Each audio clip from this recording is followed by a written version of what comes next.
on behalf of the Global Media and Development Forum, I thank very much on the sidelines of this important Congress on Population and Development to have with us Her Excellency Vesna Janevska, the Minister of Education and Science, in this important Congress, and definitely adding a lot through the energetic sessions and through her insight and always adding value. Your Excellency, thank you so much for joining us here at the forum.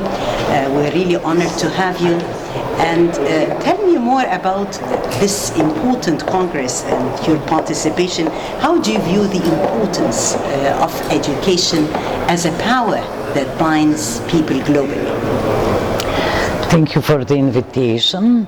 First of all, I would like to express my deepest gratitude to the President Abdul Fattah el-Sisi, to the Prime Minister Mustafa Makbuli, to the Vice Prime Minister and Minister of Health and Demography Khalid Abdul Ghaffar, to the Minister of Higher Education and Scientific Research Mohammed Ahmad Asher, and Minister of Education Mohammed Abdul Latif. I hope I pronounced it well. If I didn't, I excuse myself. This kind of global congresses are very, very important for all participants, and they bring sharing of knowledge and sharing of experience between countries and between people. We need such events because in this kind of events we meet different people, different cultures, and we find the way to cooperate between each other, which is very, very important in this global world, in these days when technology and artificial intelligence, but not only that, also empathy and understanding are very, very important. Once again, I'm very thankful for the opportunity to meet my colleagues and to share knowledge and experience. Definitely. We would like to have a great honor of welcoming a distinguished guest like yourself, the Minister of Education and Science of the Republic of Northern Macedonia, Professor Vesna Janevska.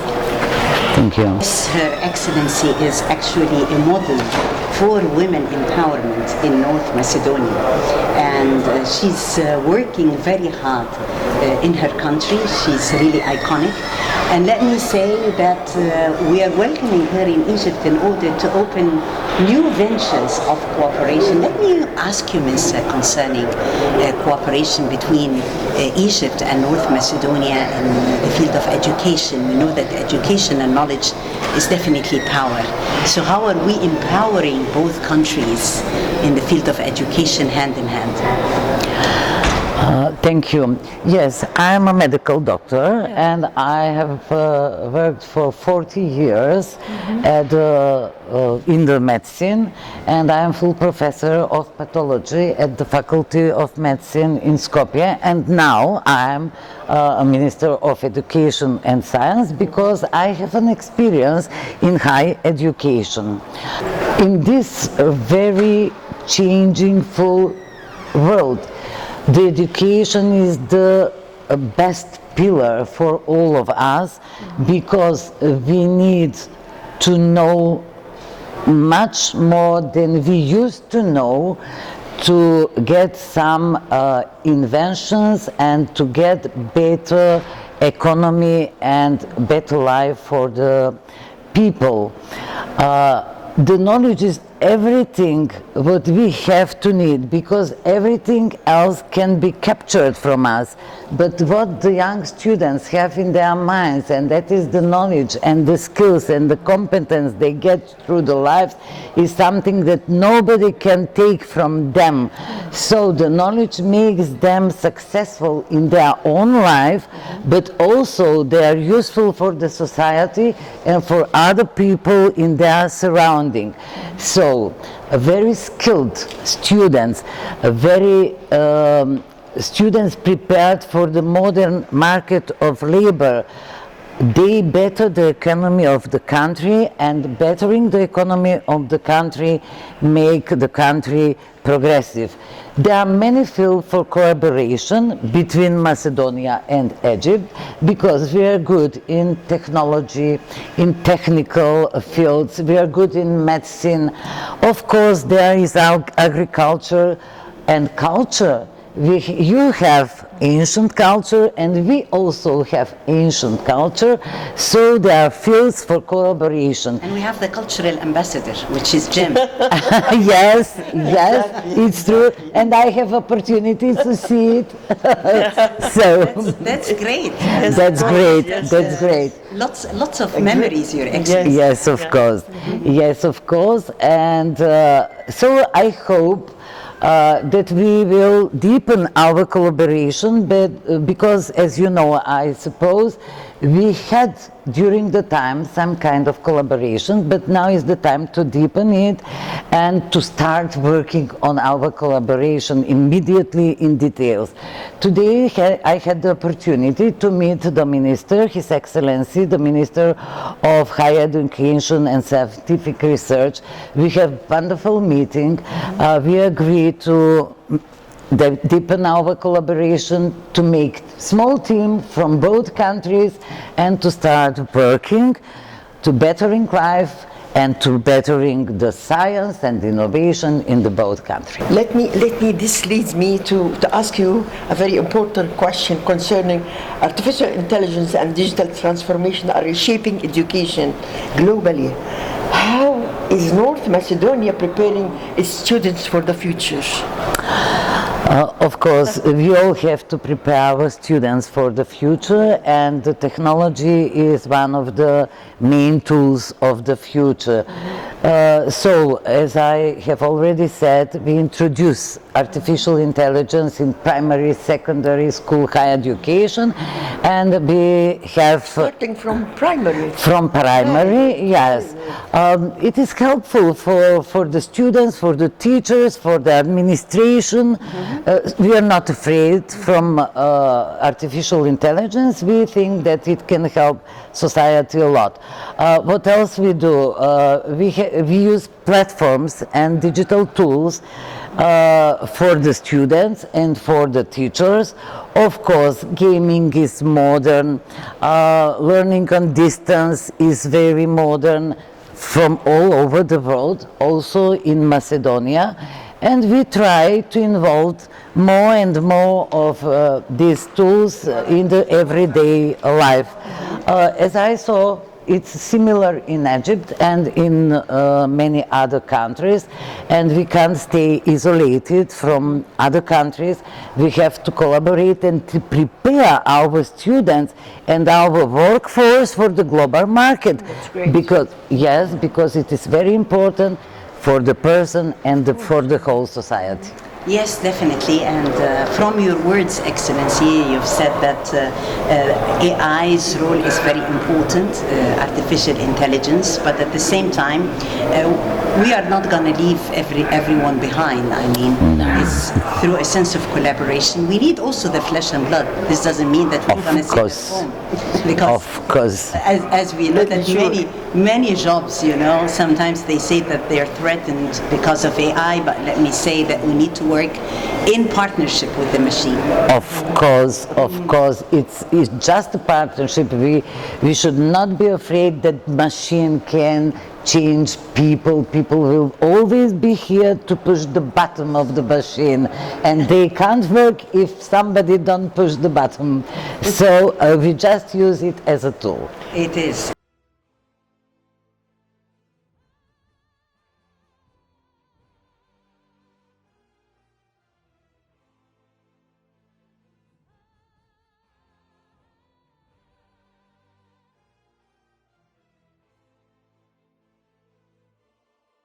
This leads me to ask you what innovative educational models or program are you implementing that you are particularly proud of?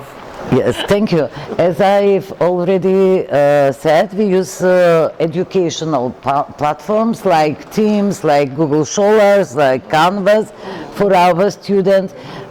We use digital textbooks, interactive textbooks, and of course we have some of them put at the platform in PDF format, but we digitalize. No more books. No, we have Little bit, not so much. we have books because our students like to have the paper in front of them, and our teachers also like the papers. But parallel with these textbooks, we have digital platforms. Of course, there are people or students that cannot be in the classroom, and for them we use distance learning or online learning or hybrid learning. And of course we are trying in some kinds of fields of education to focus a lot on gaming, on the artificial intelligence, of virtual reality also. But as you know, it is not spread wide in the country, but in some schools. So we try to do everything we have to do to have modern education. It's also important to stress that we integrate teams for different subjects in one, for example, subject or digital presentation, so the students can see, for example, the museums. Yes, wide scope. Yes, they have wide scope. Creativity. I mean, Yes, education and creativity exactly. is considered to be part of the game. Yes, and another important thing that they have, all of them from the primary school to the higher education, they have to have digital literacy. Literacy. Yes. Your Excellency, your educational background has helped you while being a Minister of Education. This sense of empowerment that we see in North Macedonia today, are there other women ministers as well at the country? And tell me more about education as a medium for global understanding. How is it a bridge of communication? And what we are going to build on after we've seen this huge success in Egypt for the Global Congress on Population Health and Development. This has been really something that we're really very proud of. Organizing such a huge Congress on Egyptian soil sends messages to the whole world.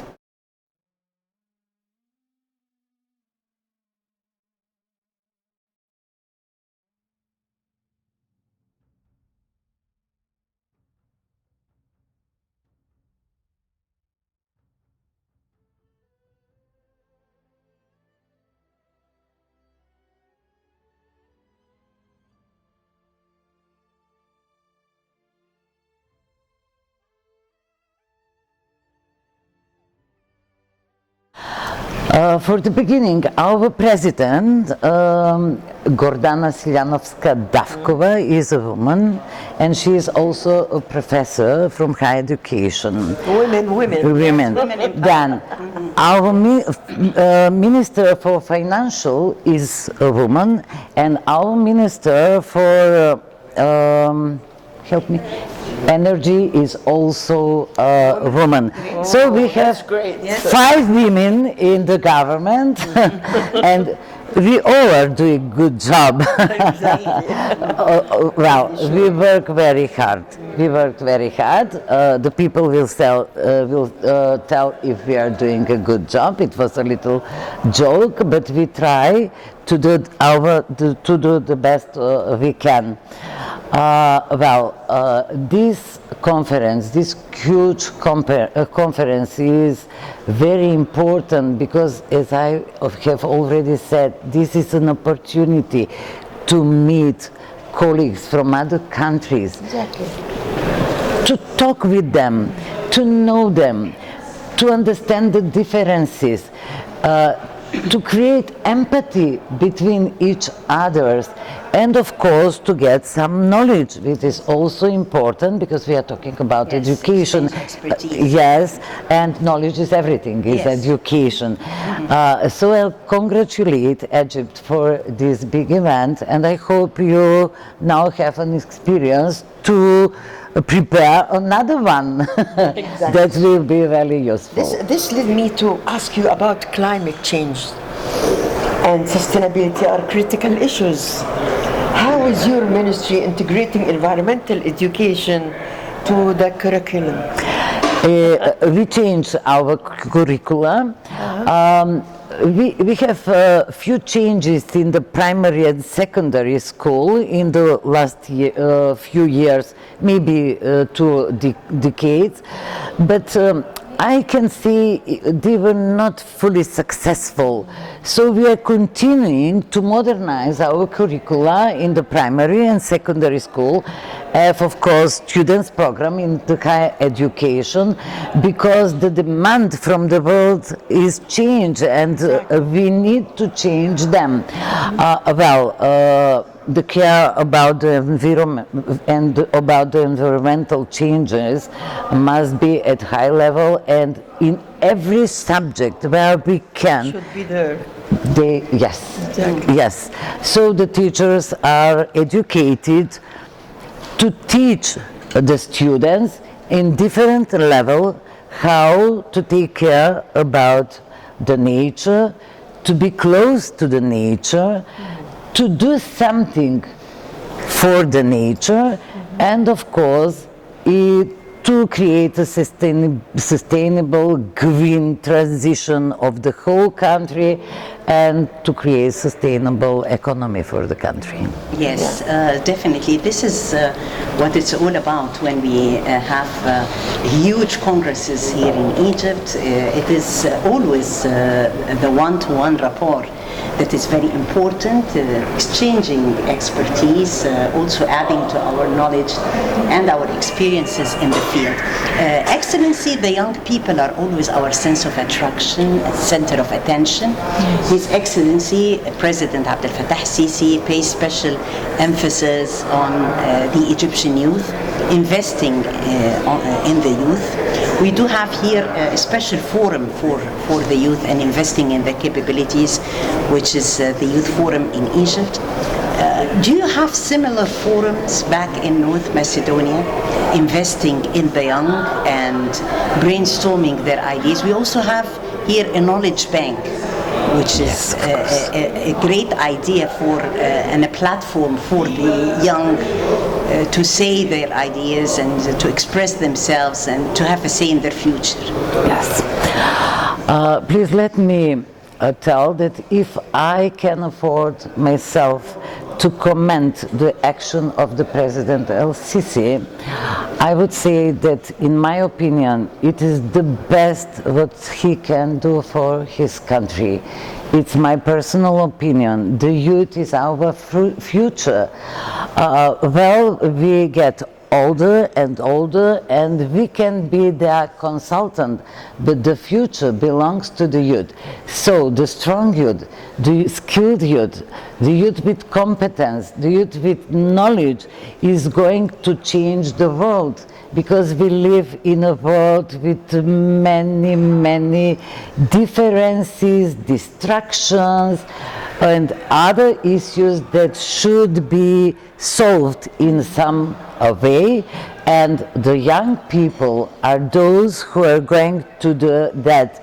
They'll find the way to respect other people, they find the way to have empathy for the other, and they'll find the better way than we could to share everything what is good in the world. So they will make the better world, the peaceful world, the world full of knowledge, of technology, and of course of happiness. Yes.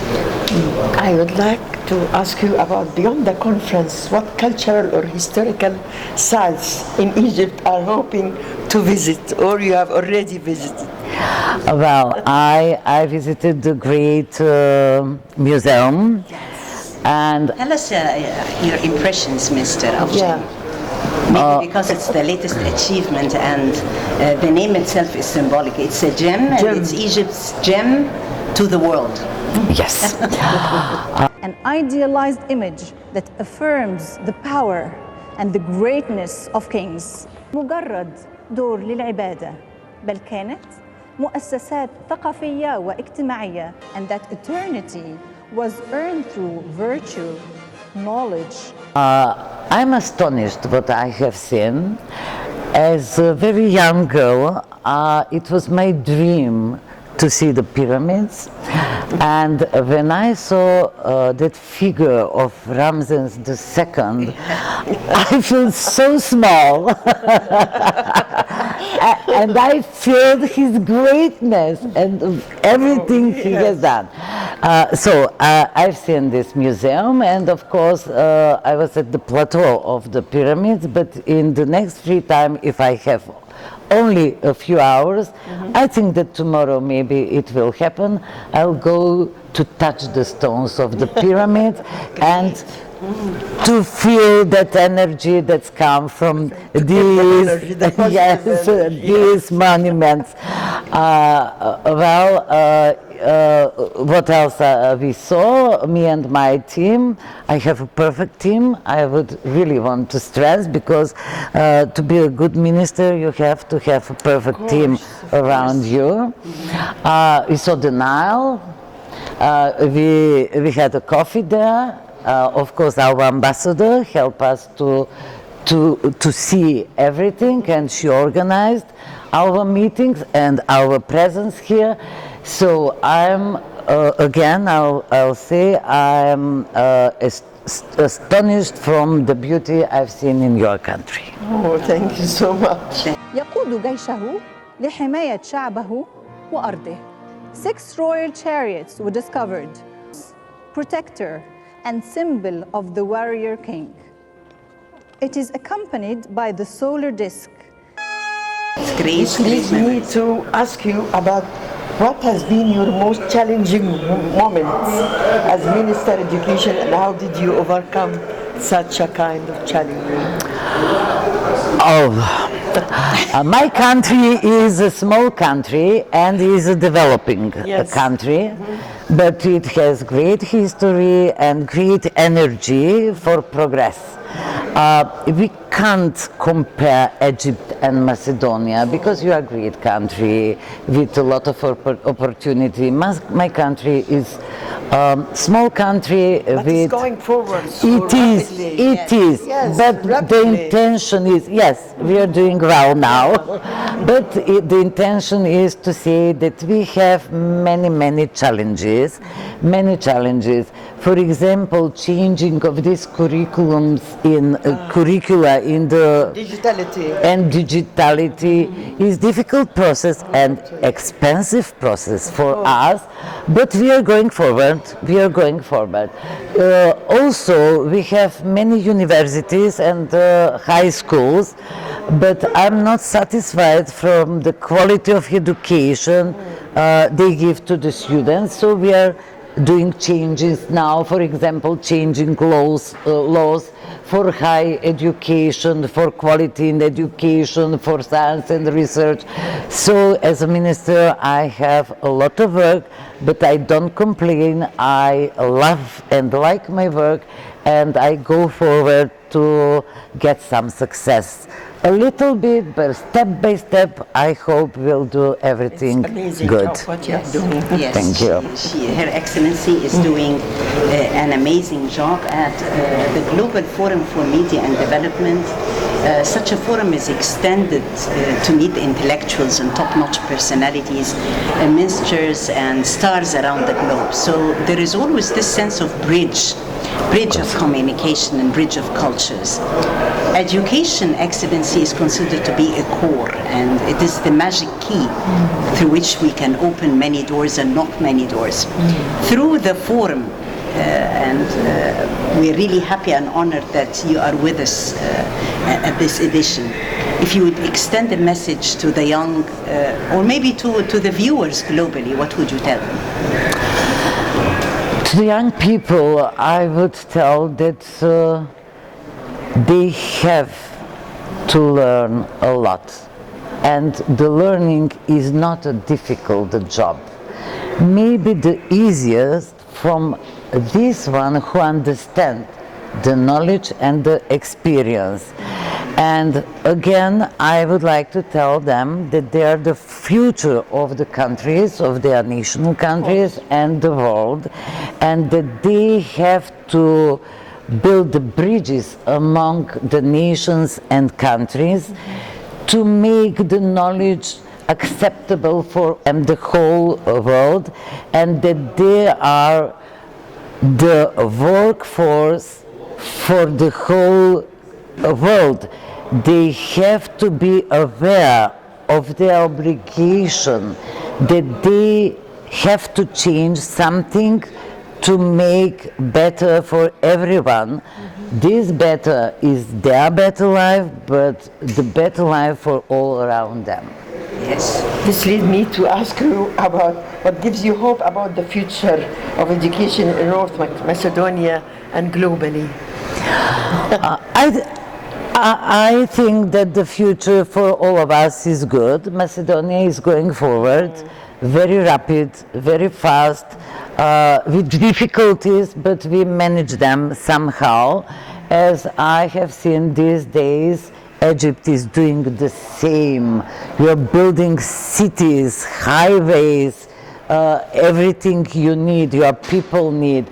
So, on basis of these two countries, yours and mine, and some others, I think that we are going to the right way and will succeed in our goals. Amazing statements. Well, I guess that by this notable as well as optimistic sense of statement that together we can actually make the Together difference. we are strong. Yes, Together we are strong. Let me say always forward ever, Egypt and North Macedonia. We were really very much glad to meet Your Excellency and have this fruitful conversation on the sidelines of the Global Congress on Population, Health and Development in Cairo. Your Excellency, Vesna, Janevska, Minister of Education and Science of the Republic of North Macedonia. It was all honor and pleasure, and I wish that you did drink from the water of the Nile, because we want you to be back soon again. Thank you very much for this interview, for the opportunity to share my thoughts with your people, to be here at this conference, and I wish you all the best. Thank you once again for being with us. Thank you so much. Thank you very much. Thank you.